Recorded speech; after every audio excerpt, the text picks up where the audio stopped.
हम तो ये कहेंगे कि भाई नए अधिवक्ता सिविल के तरफ आवें, इसके साक्ष्य मजबूत होते हैं, वह तेज़ी से आगे बढ़ना चाहता है। पहले मुंसफी की 1-2 कोर्टें हुआ करती थी, जज के सामने वो फाइल पहुंच तो रही है, बिना सुने जो है आर्डर देना ठीक नहीं है। Prima facie case, balance of convenience और इरेपो लॉस यह होता प्रतीत हो कोर्ट को, तो स्टे एप्लीकेशन जो है अंतरिम स्टे तो देना ही चाहिए। यह डिसाइड नहीं है बिल्कुल तो उसमें तो कोर्ट नहीं स्टे देती है, कास्ट लगा करके उसको अलाउड करती है। हमारी राय में हर जिले से एक मेंबर्स होना चाहिए।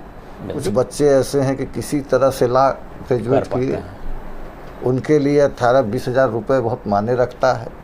नमस्कार, स्वागत है आप सभी का हमारे इस विशेष कार्यक्रम में।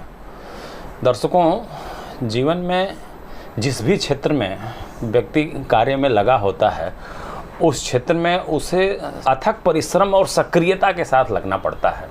चाहे जो भी क्षेत्र हो, जब तक उसमें सतत सक्रियता के साथ व्यक्ति नहीं जुड़ा होता है तो उस क्षेत्र में सफलता की गारंटी नहीं के बराबर समझी जाती है। विधि क्षेत्र की अगर मैं बात करूं तो विधि क्षेत्र के बारे में ये कहा जाता है कि वहां अथक परिश्रम करना पड़ता है, तभी जाकर के एक मुकाम हासिल हो पाता है। आज हमारे साथ ऐसे ही एक युवा व्यक्ति हैं जो अधिवक्ता हैं, अरविंद कुमार मिश्रा जी नाम है आपका, जो सिविल कोर्ट गोरखपुर में आप विधि व्यवसाय करते हैं। तो आपके बारे में मैं आज बातचीत करूंगा, आपके जीवन वृत्त के बारे में बात करूंगा, विधि के क्षेत्र में आपके जो कार्य हैं उसके बारे में बात करूंगा।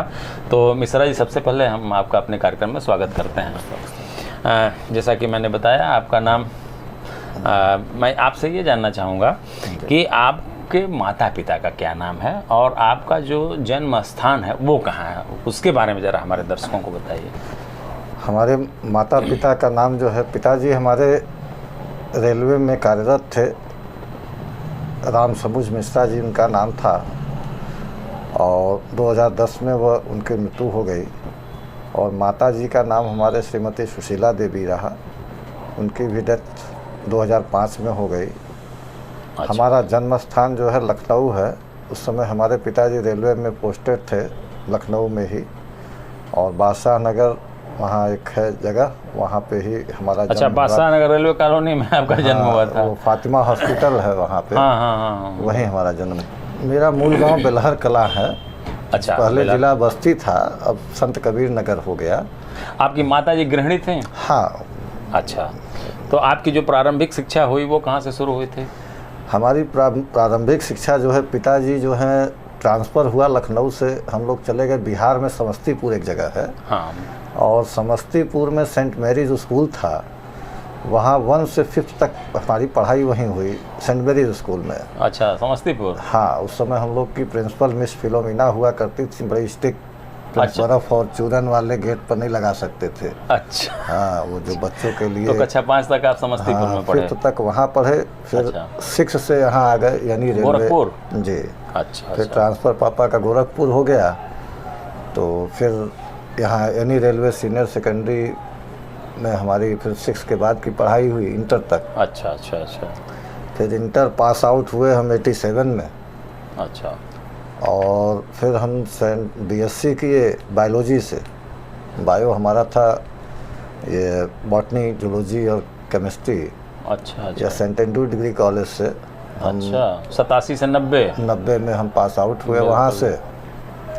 और फिर 90 के बाद हमने एडमिशन लिया यहाँ गोरखपुर यूनिवर्सिटी में, और लॉ की डिग्री मैंने गोरखपुर यूनिवर्सिटी से प्राप्त किया। 90 से 93 सेशन 1 साल या 2 साल ऐसे था। फिर 15 जनवरी 1995 में हमारा एनरोलमेंट हुआ बार काउंसिल से। अच्छा। तब से मैं वकालत के पेशे में यहाँ सिविल कोर्ट गोरखपुर में। तो आप जो है, आप स्नातक की पढ़ाई आपने जो है विज्ञान वर्ग से किया? जी, हम BSc। और फिर आप विधि क्षेत्र में कैसे डाइवर्ट हो गए? क्या आपके पिताजी की इच्छा थी या आपकी इच्छा थी, कैसे? मैंने हम तो साइंस से ही MSc करना चाहते थे। अच्छा। लेकिन हमारे मामा जी यहाँ लॉ के प्रोफेसर थे यूनिवर्सिटी में ही। अच्छा। श्री DN मिश्रा जी। तो उन्होंने के हाँ, लैंड लॉ हम लोग को पढ़ाए भी हैं। तो उन्होंने हमसे कहा कि भाई तुम एमएससी करोगे तो टीचर बनोगे, और लॉ करोगे तो बहुत से ऑप्शंस हैं तुम्हारे पास। बिल्कुल बिल्कुल। तो कंपटीशंस वगैरह, और वो कहे नहीं तुम वकालत ही सही करोगे, इसलिए उनके दिशा निर्देश पे हमारा जो है माइंड डाइवर्ट हो गया। अच्छा, आप विधि के क्षेत्र में आ गए। हाँ, वकालत आपने कर लिया। फिर वकालत किए 2-4 सेमेस्टर, तो थोड़ा अजीब टाइप लगने लगा, चूँकि बीएससी से लॉ का कोई उस तरह से मेल नहीं था। लेकिन फिर हमने देखा कि नहीं, ये तो बहुत अच्छी चीज़ है भविष्य के लिए। फिर मैं उसी में अपना ढलता चला गया। तो आप 1995 से जी वकालत में आ गए। हाँ, 1995 से मैं वकालत। तो कचहरी में आप के वरिष्ठ अधिवक्ता कौन थे? हमारे गुरु जो है बाबू प्यारे मोहन सरकार जी रहे। अच्छा। उनका सिविल का जाना माना नाम। जी, उनका काफ़ी योगदान रहा, और अपनी ज़िंदगी में हमने उनसे बहुत सी चीज़ें सीखी, और विधि व्यवसाय को कैसे किया जाता है, कैसे अपने आप को मेंटेन किया जाता है विधि व्यवसाय में, क्लाइंट से कैसे बिहेवियर रखना चाहिए, वह चीज़ जो एटिट्यूड्स होता है, एक शिष्टाचार जिसको कहा जाता है, बिल्कुल बिल्कुल, वह क्लाइंट और वकील के बीच कैसे रहना चाहिए, वह हमारे गुरु ने बहुत अच्छी तरह से समझाया। बिल्कुल बिल्कुल। और आज भी उनके लड़के बाबू राजेश मोहन सरकार जी हैं। आज भी जहाँ हमको जहाँ नहीं समझ में आता है, मैं उन्हीं से सीखता हूँ और सलाह लेता हूँ। बिल्कुल बिल्कुल, निरंतर सीखने की प्रक्रिया हाँ, है। यह वकालत का पेशा, यह कोई नहीं कह सकता कि मैं पूर्ण हो पारंगत। यह तो रोज आप नई नई चीज़ें सीखेंगे। अच्छा, आपके जो सीनियर थे प्यारे मोहन सरकार जी, सिविल के जाने माने अधिवक्ता थे, तो आपको सिविल में ही आप क्यों आए? बहुत सारे लोग फौजदारी में जाते हैं, कोई टैक्सेशन में जाता है, तो आपकी इच्छा कैसे जागृत हुई कि हम सिविल में ही प्रैक्टिस करेंगे? क्या है इसके पीछे कहानी? जैसे क्रिमिनल केस के तरफ हमारा थोड़ा सा अच्छा बिहेवियर भी उन लोगों से ऐसा नहीं था कि क्रिमिनल के केस या उस तरह के लोग हमसे मिले जुले, या वो आप स्वाभाविक रूप से आपका स्वभाव था कि आप हाँ, जैसे क्रिमिनल केस देखेंगे तो इस टाइप के लोगों से मिलना होगा, उस टाइप से हमारी बिल्कुल। तो हम लोग बड़े मतलब थोड़ा अवॉइड करते, और सिविल ही हमको मतलब शुरू से आपका नेचर बड़ा शांतिपूर्ण था। और आप अपराध या आपराधिक प्रवृत्ति वाले लोगों से दूर रहने की जो प्रवृत्ति थी, आपकी सोच जो थी, वो आपको सिविल की तरफ ले आई। क्योंकि सिविल अक्सर ये देखा जाता है कि जो नए लड़के आते हैं वकालत में, वो सिविल के प्रति उनका झुकाव बहुत कम होता है। अधिकांशतः लोग सीधे फौजदारी की तरफ भागते हैं। नहीं, अब सिविल में यह है कि जैसे सिविल को सीखने में समय ज़्यादा लगता है। सिविल की प्रैक्टिस को सीखने में आप 5 साल 6 साल बाद भी एक दावा बनाने में 4 बार 10 बार सोचेंगे। बिल्कुल कि कहीं कोई गलती तो नहीं हो जाए, कहीं कोई ऐसा तो नहीं। आप कितने भाई और बहन हैं? हम 2 भाई हैं। अच्छा, 2 भाई हैं आप? जी, एक बड़े भाई हैं हमसे और एक मैं हूँ। अच्छा जी। शादी आपकी कब हुई? 1993 में हमारी शादी हुई। आपकी पत्नी गृहिणी है या सेवा में कहीं हैं? नहीं, पत्नी हमारी गृहिणी है। अच्छा, आपके बच्चे कितने हैं? हमारे 2 बच्चे हैं, एक बिटिया है और एक लड़का है हमारा। अच्छा। तो विधि के क्षेत्र से कौन जुड़ा है? बिटिया हमारी वो लॉ ग्रेजुएट है, रजिस्ट्रेशन भी उसका अभी हुआ है, जल्दी ही 1 साल। अच्छा। तो बिटिया की शादी कर दी आपने? हाँ, उनकी शादी कर दी। अच्छा, तो कुल मिलाकर के जैसे ही आपका मतलब वकालत का जीवन शुरू होता है, वैसे ही आपका गृहस्थ जीवन भी शुरू होता जी, है। जी, जी। तो लगभग साथ साथ हाँ, दोनों ये पैरेलल चलते हैं। पैरेलल, बिल्कुल, तो बिल्कुल। आज आप एक लंबी यात्रा अपने प्रोफेशन की भी और अपने गृहस्थ जीवन की भी हाँ, हाँ। पूरी कर चुके हैं। जी, तो ऐसे में कितना आपको सुकून मिलता है अपने व्यवसाय से, विधि व्यवसाय से और अपने दाम्पत्य जीवन से? इन दोनों का समन्वय किस तरह से आप स्थापित करते हैं, क्या बताएंगे? देखिए, समय तो आपको दोनों तरफ देना पड़ता है। बिल्कुल। चाहे वह विधि व्यवसाय है या घर का है। परिवार के प्रति भी अब तो बच्चे बड़े हो गए, बिल्कुल बिल्कुल बिल्कुल। बिटिया की शादी हो गई, लड़का जॉब में है, तो अब केवल पत्नी है, लेकिन उसके लिए भी समय देना पड़ता है। घर के क्या है क्या नहीं है, कौन है क्या है, घर के बिल्कुल बिल्कुल बिल्कुल। काम करने वाले क्या कर रहे हैं क्या नहीं, वो चीज़ें।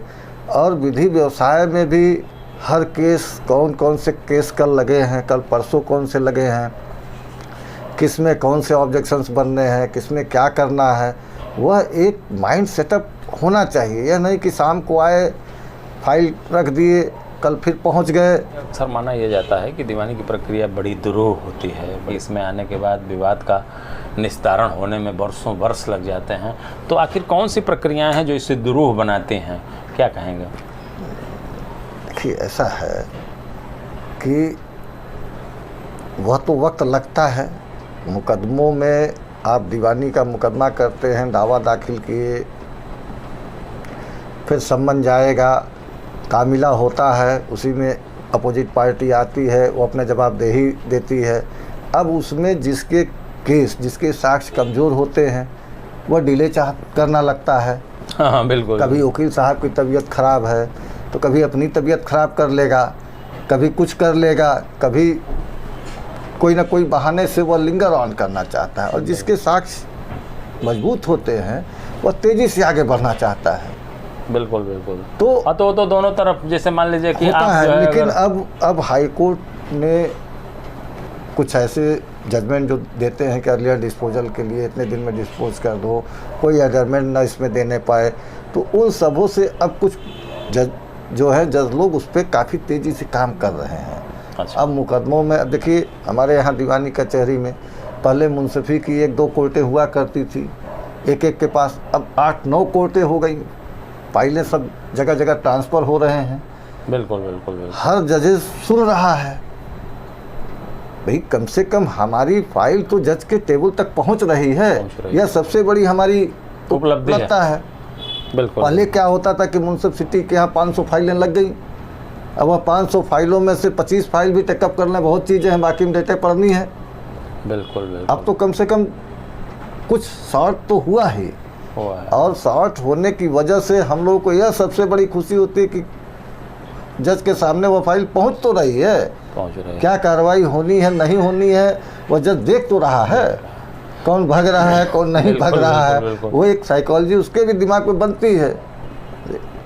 तो कुल मिला करके अब तेजी आई है इसमें, तेजी आई है कि जो है। हाँ, इधर तो दीवानी के मामलों में अक्सर ये देखा जाता है कि ज़मीन के मामले को लेकर के लोग जो है जैसे जो स्थगन की प्रक्रिया है, स्टे की प्रक्रिया है, स्थगन आदेश जो प्राप्त किए जाते हैं, तो स्थगन आदेश की वर्तमान स्थिति क्या है? नहीं, उसमें यह होता है कि क्लाइंट आता है, मान लीजिए किसी की ज़मीन है, कोई ज़बरदस्ती कर रहा है, उसमें निर्माण कर रहा है या कोई डिस्प्यूट उसके लिए कर रहा है, तो वह भगे हुए जब नहीं थाना पुलिस या नहीं अगला कुछ सुनता है तो उसके पास एक ही विकल्प बचता है, और विकल्प है न्यायालय। बिल्कुल। और कोई उसके पास विकल्प नहीं है। अब वो यह दिमाग में आता है कि भैया न्यायालय चलो, और न्यायालय ही अब इसका सही गलत निर्णय देगा। बिल्कुल बिल्कुल बिल्कुल। तो क्लाइंट आया, हम लोग दावा बनाए, उसके साथ इंजंक्शन एप्लीकेशन जो है, स्टे एप्लीकेशन लगाया गया। स्टे एप्लीकेशन पे सेम डे सुनवाई तुरंत कोर्ट करती है। ज़्यादातर एक कोर्ट इस समय जो वर्तमान व्यू चल रहा है, वह कोर्टों का व्यू यही रहता है कि इशू नोटिस कर, यानी दूसरे पक्ष को सुनो, बिना सुने जो है ऑर्डर देना ठीक नहीं है, इसलिए बिना जो है मामला उस प्रवृत्ति का नहीं लग रहा है, कोर्टें लिखती हैं। लेकिन हमारा यह है कि कोर्टों को अगर हम पेपर्स वगैरह दाखिल कर रहे हैं, हमारे पास सबूत हैं उस चीज़ के, जिससे जो हम लोग सिविल में पढ़े थे, prima facie case, balance of convenience और इरेपल लॉस, यह होता प्रतीत हो कोर्ट को, तो स्टे एप्लीकेशन जो है, अंतरिम स्टे तो देना ही चाहिए, देना चाहिए। अगर मेरिट पे देख करके उसका भी पक्ष भी सुन ले, मेरिट पे उसको कर दे। बिल्कुल बिल्कुल। लेकिन तत्काल के लिए अगर कोर्ट वो रिलीफ उतना दे देती तो उससे कम से कम जो क्लाइंट आ करके वकील के पास समय दिया, दावा बनवाया, खर्च किया, कोर्ट फीस लगाया, उसको कम से कम अंतरिम रिलीफ तो मिलनी चाहिए। लेकिन ये अंतरिम रिलीफ पर हमें लगता है कहीं न कहीं से जब इसके दुरुपयोग शुरू हुए, उसके बाद न्यायालयों ने इस पर जो है कुछ इस तरह का जो है उनका ध्यान गया कि उनके आदेश का दुरुपयोग कहीं नहीं, देखिए दुरुपयोग तो इंजंक्शन का होता नहीं है। ये हमारी ज़मीन है, उसके टाइटल से संबंधित सारी चीज़ें हमारे पास रहेंगी, तभी कोर्ट हमें इंजंक्शन ग्रांट करेगी, आंख बंद करके करेगी नहीं। विदाउट पेपर, विदाउट उसके कोर्ट नहीं करती, कोई भी कोर्ट नहीं करती, आज से पहले भी 20 साल 25 साल पहले भी और आज भी। लेकिन हमारा यह समेसन है कि अगर हमारे पेपर्स हैं और कोर्ट को 99%, 50% पे ना दे, 60% पे ना दे, लेकिन यह देखे कि 99% यह सारे सबूत हैं इसके, तो देना चाहिए। बिल्कुल बिल्कुल। अच्छा, संयुक्त संपत्ति का जो मामला है, पारिवारिक मामलों में जो स्थगन है, इसकी क्या स्थिति है? देखिए, पारिवारिक मामलों में तो जो अब तो आ गए कई चीज़ें ना कि ज़मीन जुमला है, या मान लीजिए जिसमें शेयर सबके हैं, शेयर डिसाइड नहीं है, बिल्कुल, तो उसमें तो कोर्ट नहीं स्टे देती है। अच्छा, जैसे खतौनी होती है, केवल 971 लिखा है, तो इसका मतलब 971 में कोई पार्ट नहीं हुआ, जय लोग हैं इसमें, मालिक स्वामी वाले उतने ही लोग हैं। बिल्कुल बिल्कुल। लेकिन मी लिखा है, इट मीन्स कि 971 का कोई और खाता भी है, कोई और खतौनी और भी है, उसमें और लोग भी हैं। बिल्कुल बिल्कुल बिल्कुल। तो आदमी तो जो वादी है वह तो वही लगाता है जिसमें उसका नाम रहता है। बिल्कुल बिल्कुल। तो कोर्ट उसमें जल्दी स्टे नहीं देती है। अच्छा, मिल जुमला इसको नहीं देती है, मतलब वो नहीं होना भी नहीं चाहिए, नहीं होना चाहिए, तो क्योंकि पारिवारिक मामलों में। लेकिन अब जैसे मान लीजिए हम लोग स्पेसिफिक परफॉर्मेंस ऑफ कॉन्ट्रैक्ट का दावा किए। स्पेसिफिक परफॉर्मेंस ये होता है कि एक मुआदा व्यय कराए किसी ज़मीन का, अब पता चला कि काश्तकार दूसरे को बेच रहा है, या तो दबाववश बेच रहा है किसी को। हम लोग कोर्ट में जाते हैं, कोर्ट फीस लगाया, सब कुछ किया, और यह रिलीफ मांगते हैं कि भैया किसी थर्ड पार्टी का इंटरेस्ट न क्रिएट करे, तो उस पर भी कोर्ट जनरली इशू नोटिस कर देती है। कम से कम इतना कोर्ट को देखना चाहिए कि टाइम के अंदर दावा दाखिल हो रहा है, सारी प्रक्रिया पूरी है, उसी के नाम से ज़मीन है, पैसा तय है, रजिस्टर्ड कागज़ है, तो कम से कम एक अंतरिम रिलीफ देनी चाहिए। बिल्कुल बिल्कुल बिल्कुल। कौन सी संपत्ति है जिसका बंटवारा सिविल न्यायालय के क्षेत्राधिकार के अंतर आता है, क्षेत्राधिकार के अंतर्गत आता है, क्या कहेंगे आप? जैसे बंटवारे का, जैसे बंटवारे का यह है, मोटी चीज़ ऐसे यह समझिए कि अगर कृषि योग्य भूमि है, अच्छा, तो कृषि योग्य भूमि के लिए यूपी जमींदारी रेगुलेशन एक्ट, जो अब भारत राजस्व संहिता बन गया, उसके अंतर्गत भी बंटवारे का वह है। अच्छा, मतलब कृषि से संबंधित जो ज़मीनें हैं, वह कृषि भूमि का बंटवारा एसडीएम को पावर दे दिया। अच्छा, उप जिलाधिकारी वह उप जिलाधिकारी उसको जो है प्रक्रिया कर सकता है।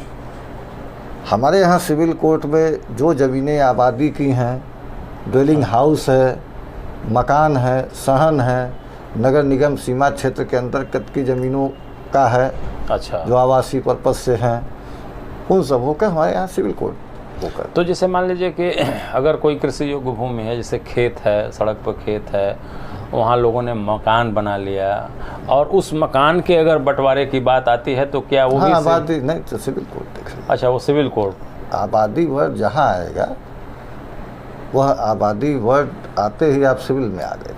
अच्छा, भाई वो कृषि योग्य नहीं रह गई, उसका नेचर चेंज हो गया, बिल्कुल। उसके खसरे में आबादी आ गई। नहीं, अक्सर होता क्या है कि खेत वगैरह में जो लोग मकान बनाते हैं फिर आबादी डिक्लेयर कराना पड़ता है, डिक्लेयर नहीं और भी अगर कराए, आबादी हम डिक्लेयर नहीं कराए हैं नहीं भी कराए, तब भी वो मामला आबादी का ही माना जाएगा। वो डिस्प्यूट जो है बंटवारे के पर्पज से वो। अब आप जो रिलीफ मांग रहे हैं, यहाँ मकान में बंटवारा, फलाना ज़्यादा कब्जा किया है, हमारा कम है, बिल्कुल बिल्कुल। तब उस कंडीशन में आप सिविल में ही रिलीफ मिलेगी आपको, वो सिविल। हाँ, अच्छा, मान लीजिए संयुक्त संपत्ति के बंटवारे का कोई बात दाखिल किया गया है, तो अगर कोई सम्मन न्यायालय से जारी होता है और वो सम्मन तामील नहीं होता है, तो कितनी बार सम्मन प्रेषित करने के बाद ये माना जाता है? अब सम्मन गया, नहीं लिया अगला, या लिखवा दिया, या जो कुछ भी किया, या नहीं है, तामील नहीं हुआ, तो एटलीस्ट सीपीसी में प्रोसीजर बने हैं कि कई बार गए हों, तो जनरली कोर्टें 2 बार 3 बार अगर गई रहती हैं रजिस्ट्री, या लौट के आ जाती हैं, एंडोर्समेंट है कि नहीं मिले, या वो किए, लेने से इनकार आ जाता है, तो कई कोर्टें जो हैं उसको रिफ्यूज़ल में मान भी लेती हैं तामीला। नहीं आया रिफ्यूज़ल, अलग अलग तरीके की इंडोर्समेंट आ जाते हैं, तो उस कंडीशन में गजट के लिए पब्लिकेशन की एप्लीकेशन पड़ती है, कोर्ट अलाउड करता है, तामीला मान लेता है। तो किस स्टेज पर पक्षकार, अगर जिसे जानकारी अगर वो आता है न्यायालय में और बिल्कुल न्याय निर्णय के समीप तक अगर वो पहुंचता है, तो क्या उसे उपस्थित होने का अवसर न्यायालय दे? कोर्ट देती है, कोर्ट देगी। और ये समझिए आफ्टर जजमेंट भी लोग आते हैं, एक्सपार्टी जजमेंट हो गया, डिग्री हो गई,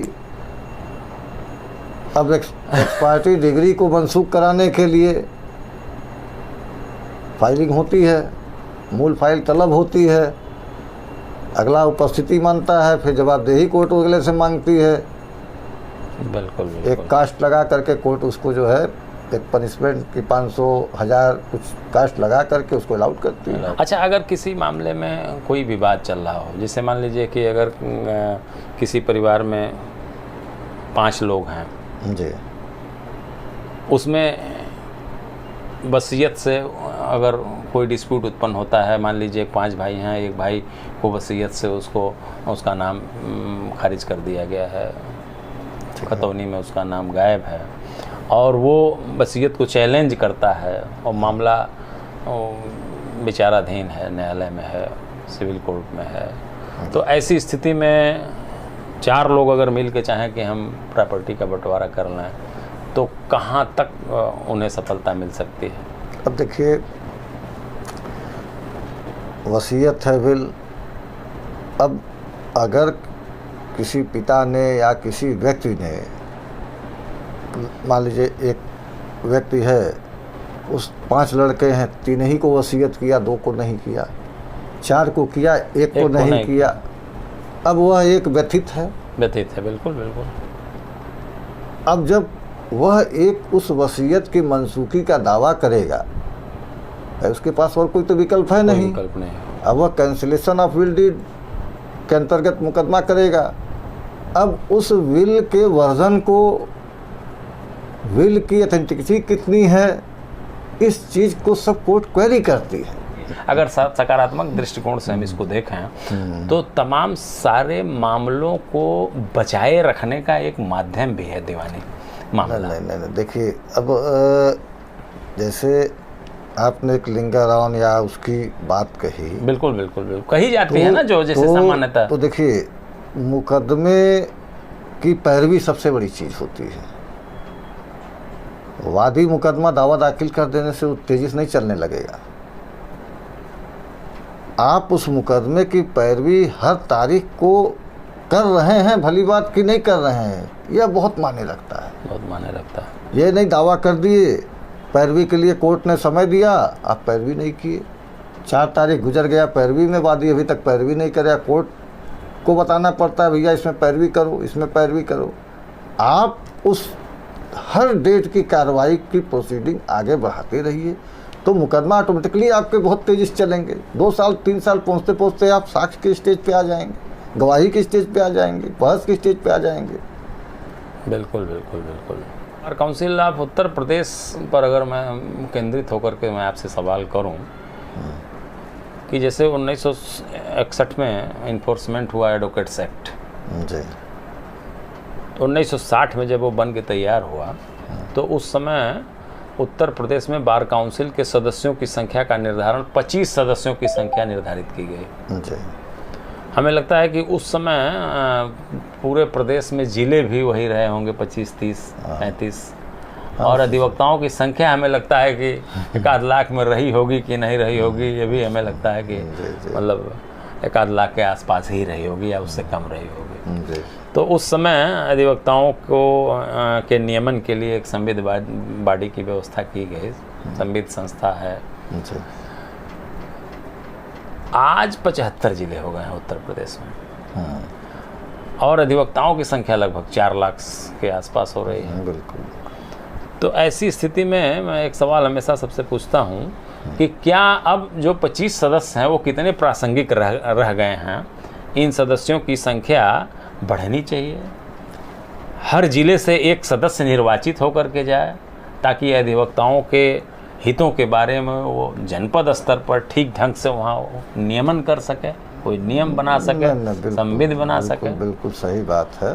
तो अच्छा, एक सवाल ये मैं अक्सर पूछता हूँ जी, दूसरा सवाल ये मैं पूछता हूँ कि जैसे अगर नया लड़का लॉ की पढ़ाई करके आता है और कचहरी में प्रैक्टिस करना शुरू करता है तो एक बहुत बड़ा भार उसके ऊपर पंजीकरण को लेकर के होता है। दोनों बिंदुओं पर आपका क्या कहना है, आप बताइए। नहीं, हमारी भी यह राय है कि जैसे भाई बार काउंसिल के जो मेंबर्स हैं बिल्कुल वह अधिवक्ताओं के पीड़ा के लिए ही बने हैं। अगर अपने ज़िले का बार काउंसिल मेंबर है तो इजी वे में हम मिल सकते हैं। तो इस हिसाब से जो है या हमारी राय में हर ज़िले से एक मेंबर्स होना चाहिए जो उस ज़िले के कम से कम कलेक्ट्रेट है, कमिश्नरी है, फिर आपकी दीवानी कचहरी है, तहसील है। मतलब अब इतने अधिवक्ता हो गए हैं जिले में कि अब वो जो है अपना एक मेंबर, अब ग्राम न्यायालय सब बन गए हैं। बिल्कुल। तो उस डिस्ट्रिक्ट के उस जो भी आते हैं उनका कम से कम एक प्रतिनिधि हर जिले से होना चाहिए जिससे कि आदमी आकर के मिलकर के अपनी पीड़ा बता सके और उसको वह बार काउंसिल में अपना रख सकें, जिससे कि हम लोगों का जो भी पीड़ा होगा आसानी बिल्कुल जल्द ही निपटे। पहला चीज़।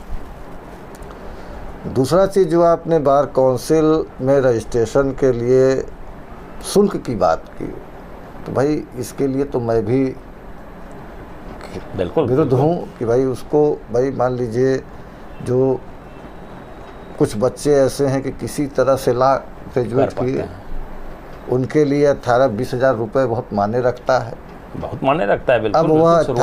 अब वह शुरू में गए कि अब भैया चलो वकालत करें और यह भी नहीं दिखाई देता है कि वकालत शुरू करेंगे तो 1 हफ्ते में हमको 20 हज़ार आ जाएगा, आ जाएगा। ये भी नहीं है। तो कम से कम एक क्राइटेरिया बना ली जाए या कुछ उसमें संशोधित करते हुए बिल्कुल उसको अगर बार काउंसिल करती है तो ठीक है, हम समझ गए। हाँ जी। कि आप भी जो है आपकी भी इच्छा वही है कि पंजीकरण एक तरह से मुफ्त हो या नॉमिनल हो जी। और अधिवक्ता बार काउंसिल में जो सदस्य हैं वो प्रत्येक जिले से जाएं। हाँ, हर जिले। अच्छा, ये बताइए जरा सा नए अधिवक्ताओं के लिए मैं एक आपसे चाहूँगा कि जरा उनको उत्साहित करने के लिए कि सिविल के मामले में बहुत नैराश्यता है, लोग सिविल में आना नहीं चाहते हैं और आप जो है सिविल में अब इस समय सिविल के माहिर अधिवक्ता हो चुके हैं, तो क्या कहेंगे नए अधिवक्ताओं के लिए सिविल में उनका कितना अच्छा स्कोप है सिविल में? नहीं, हम तो ये कहेंगे कि भाई नए अधिवक्ता सिविल के तरफ आवें और वह उनको सिविल में ही काम ज़्यादा मिलेंगे, हाँ, और काम ज़्यादा रूप से मिलते हैं और अस्थायी रूप से भी मिलेंगे। काम कि भाई मान लीजिए जीडीए के हैं, नगर निगम के हैं, रेलवे के हैं और भी अदर डिपार्टमेंट्स के काम आपके पास मिलेंगे। तो पहले तो अधिवक्ताओं से यह निवेदन है, नवयुवकों से पढ़ने का प्रयास करें, क्योंकि सिविल में बिना पढ़े नहीं चल पाएंगे। और न आपको आ रहा हो आप सीखिए, अपने से सीनियर नहीं, से सीखना तो सीखिए। ये है जैसे यह नहीं कि हम पूछेंगे तो संकोच करिए। यह जब संकोच करेंगे कि नहीं मैं ही कैसे पूछ लूँ, कैसे वो करूँ, हम अगला सोचेगा कि तो नहीं जान रहा है बिल्कुल। ना।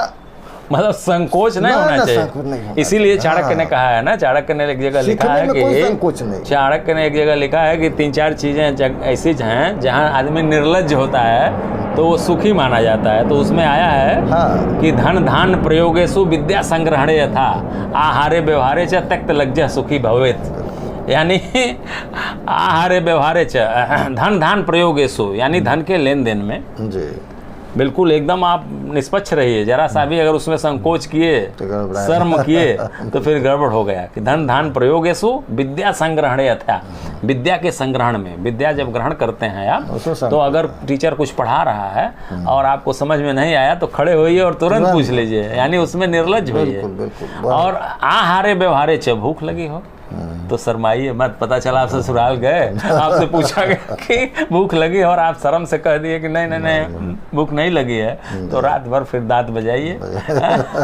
आहारे व्यवहारे च। और सामान्य व्यवहार में भी, सामान्य जीवन का जो सामान्य व्यवहार है इसमें भी व्यक्ति को बहुत खरा होना चाहिए। बिल्कुल। अगर आप संकोच करते हैं तो निश्चित रूप से कहीं न कहीं आपका नुकसान है। हाँ हाँ सही बात। तो विधि के क्षेत्र में भी हमें लगता है कि ये चूंकि अध्ययन का क्षेत्र है हाँ उसमें और सीखना उसमें चाहिए। हमें लगता है कि एक जैसे पैसे के कहीं पेड़ नहीं उगते हैं, लेकिन जब मेहनत करके आदमी एक मुकाम हासिल करता है तो बिल्कुल पेड़ पर जैसे फल पेड़ से अपने आप तोड़े आने जाते लगे, हैं, वो अपने आप वैसे ही होगा। आपके हाँ। श्रम के सिंचन से तैयार हुई जो उपलब्धियों की शाखा और उपलब्धियों के जो वृक्ष हैं उससे धन रूपी वर्षा होती है। बिल्कुल बिल्कुल सही। अच्छा ये बताइए मिश्रा जी कि आप साहित्यिक गतिविधियों में आपकी कितनी रुचि रही है, पढ़ाई से लेके और आज तक जो है कि साहित्य में तो हमारी, चूँकि मैं साइंस का स्टूडेंट रहा इसलिए बहुत रुचि नहीं, लेकिन फिल्मों में फिल्म वगैरह खूब देखते रहे होंगे। नहीं, हम मैच वगैरह के तो शौकीन हैं। अच्छा, खेल के शौक। पिक्चर के उतना नहीं है। क्रिकेट अच्छा, तो कौन है क्रिकेट का अच्छा खिलाड़ी, आपका फेवरेट खिलाड़ी कौन था? धोनी, महेंद्र सिंह धोनी। अच्छा, महेंद्र सिंह धोनी। इस समय आईपीएल वगैरह आता है, प्रयास करता हूँ कि अच्छा न छूटने पावे, मतलब अभी भी लगातार रात वाला कम से कम, लेकिन तब भी उसी में आधा तिहाई छूट ही जाता है। अच्छा। लास्ट वाले स्कोर से पता लगा लेते हैं कि कौन गुजरात जीता कि दिल्ली जीता। अच्छा, मतलब आपकी आपका शौक रहा है शौक रहा है, खेल जो है। और मान लीजिए साहित्यिक गतिविधियों से व्यक्ति, ठीक है आप साहित्य के छात्र नहीं रहे हैं, लेकिन गुनगुनाने की आदत बहुत होती है लोगों की। तमाम सारे लोग बाथरूम सिंगर होते हैं। तो इस तरह का कोई पसंदीदा गाना वगैरह जो आपके ज़बान पर हमेशा जो है, क्योंकि गानों में और जो पंक्तियां होती हैं ना तो उसमें बहुत गहरे संदेश छिपे होते हैं। तो कहीं न कहीं ज़रूर जीवन में कोई न कोई पंक्ति जो है जीवन में किसी व्यक्ति को उत्साहित करती है, आगे बढ़ने के लिए प्रेरित करती है, या यादों में खोए हुए व्यक्तियों को कुछ जो है संबल प्रदान करती है। तो कुछ इस तरह की कोई यादें आपकी जो हमारे जो दर्शक हैं वो भी जो है आनंदित हो सकें, हैं उनका भी। एक गाना है ये, मैं पल दो पल का शायर हूँ, पल दो पल मेरी कहानी है। वाह क्या बात। पल दो पल मेरी हस्ती है, पल दो मेरी कहानी है। तो फिल्मों के जो गाने इतने मतलब प्रेरणाप्रद होते हैं जी, जो बचपन में फिल्में हम देखे रहते हैं, उस समय तो नहीं पता चलता था उसका भाव। हाँ, अब उसका वो लगता है जो वो है। जैसे अभी हम लोग बात कर रहे थे कि पैसे के पेड़ नहीं उगते हैं, इस पर एक साहित्यकार की एक कविता मैंने पढ़ा था बचपन में, तो उस समय उसका अर्थ नहीं मुझे पता चल रहा था। जैसे उसमें आया था कि मैंने छुटपन में छुपकर पैसे बोए थे, सोचा था पैसों के प्यारे पेड़ उगेंगे, रुपयों की कलदार मधुर फसलें खनकेगी, और फूल फल कर मैं मोटा सेठ बनूंगा।